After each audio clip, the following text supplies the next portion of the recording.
Hi guys, so today we're going to look at some specialized step functions and then some step functions in general. And most of these are going to be related to real life situations. So let's look at the first one. Johnston School has 4 large classrooms, each with enough seating for up to 32 students. Write a function to represent the number of classes needed, F, given number of students. So let's take a look at the function. F of x equals, and we have, you can see, 4 different levels here, 4 different pieces, if you will. Each one represents a higher number of classes. So the first level, for one class, we have to have more than 0 students. That makes sense. We wouldn't open up a classroom if we don't have any students. And the maximum number of students we can fit in that classroom is 32. Now, 32 is included because that's the maximum. We can have up to and including 32 students. And remember, what the X represents is the number of students. So we can have more than 0 students, up to and including 32 students. So 0 is less than, X is less than and equal to 32. In order to start opening up the second classroom, we have to have more than 32 students. So 32 is the bottom, and the maximum amount of students to fill up both those classrooms would be 64. So 64 students is the maximum to fill 2 classrooms. The minimum to start opening up that second classroom would be what? Yeah, it would be 33 students. So the number of students to start using that second classroom would be anywhere from 33 students to a total of 64 students. To open up the third classroom, we have to have at least how many students to start opening up that third classroom? Think about it. And the maximum number of students in order to fill those 3 classrooms is 96. Notice what's happening at the top end each time. See if you can figure it out. And then see if you can figure out what the maximum number we can to fill 4 classrooms would be, the maximum number to fill the 4th class. And also, what would the minimum be to fill the 4th classrooms? Now we know, if you look at this, think about what the next number is going to be here, but that number, of course, is not included. We're going to have to go, as we can see each time, 1 student more than that to open up the next classroom.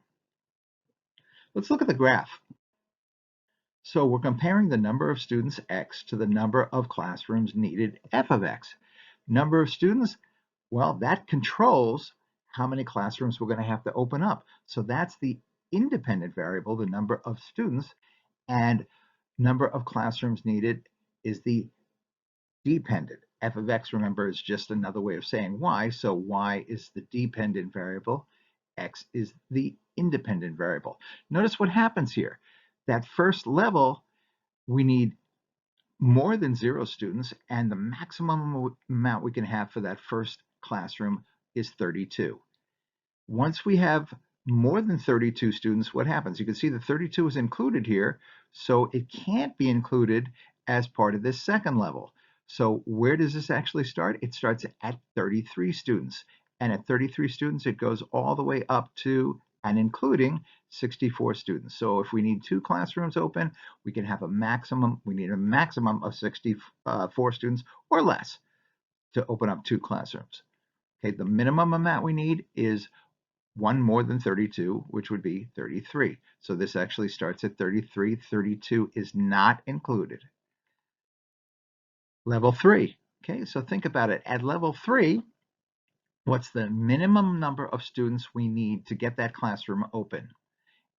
And what is the maximum number of students we need to get that one open? If you look at these graphs, or you look at this graph, we had a special name for this graph. This is a piecewise graph, of course. We have 3 pieces, and of course, there's another 4th piece that we don't see here. This is called a step function, and this is a special kind of step function because you can see that each time the minimum number is not included, the maximum number is included. So you can go always 1 more than the minimum, and it stops at that maximum number which is included. The name of this step function is called a ceiling function. A ceiling function is when just as I said, the maximum number in each step is included in that step. Okay, so let's look at another example here. A postal service charges 46 cents for any letter weighing up to 1 ounce and an additional 20 cents for each additional ounce. Write a function to represent the total cost in dollars, C, for any size letter in ounces, W. So the first thing we want to do, we're going to look at two things here. We're going to look at the function, and then we're going to look at the graph. So let's take a look at the function first. But before we do, let's get some idea of what's going on here. So for anything up to 1 ounce, we're going to get charged 46 cents. Anything greater than 1 ounce, but going up to 2 ounces, we're going to get charged how much? 46 plus the 20 cents more would be 66 cents. And it's going to go on like that depending on how many ounces our letter is. So let's take a look at the function here. So we can see our first level is 46 cents, and that's for anything up to 1 ounce. The 1 ounce is included, and of course the 0 is not included because you're not going to get charged for anything that doesn't weigh anything, because you wouldn't mail anything that doesn't weigh anything. So remember, X, in this case this actually should be W, would be anything between 0 and 1, not including the 0. When we get into level 2, remember we're going up 20 cents if what? If we have our letter is more than 1 ounce, but up to 2 ounces. And remember, the 2 ounces is included in that price. Up to 2 ounces, but more than 1 ounce, we're going to pay 66 cents. Next step, it's additional 20 cents. So we're going to go to 86 cents for what? 86 cents for anything that's more than 2 ounces and up to 3 ounces. I want you to try the next level on your own. See if you can figure out the answers for A, B, and C. Okay, so let's look at a graph based on that function now. So you can see the graph here, and we're going to get to it. You're going to do a little bit of work on this one yourself, but if we look at the graph once again, it clearly shows a step function. That first step represents the 46-cent charges. So as we can see, at 0, you're not going to get charged anything, but anything over 0 and up to 1 ounce, you're going to get charged 46 cents. Anything greater than 0 up to 1 ounce is 46 cents. Then what happens at 1 ounce? Anything over 1 ounce, it jumps up here. So you can see 1 ounce is included down here, 1 is not included up here. So anything greater than 1 ounce and up to 2 ounces is there.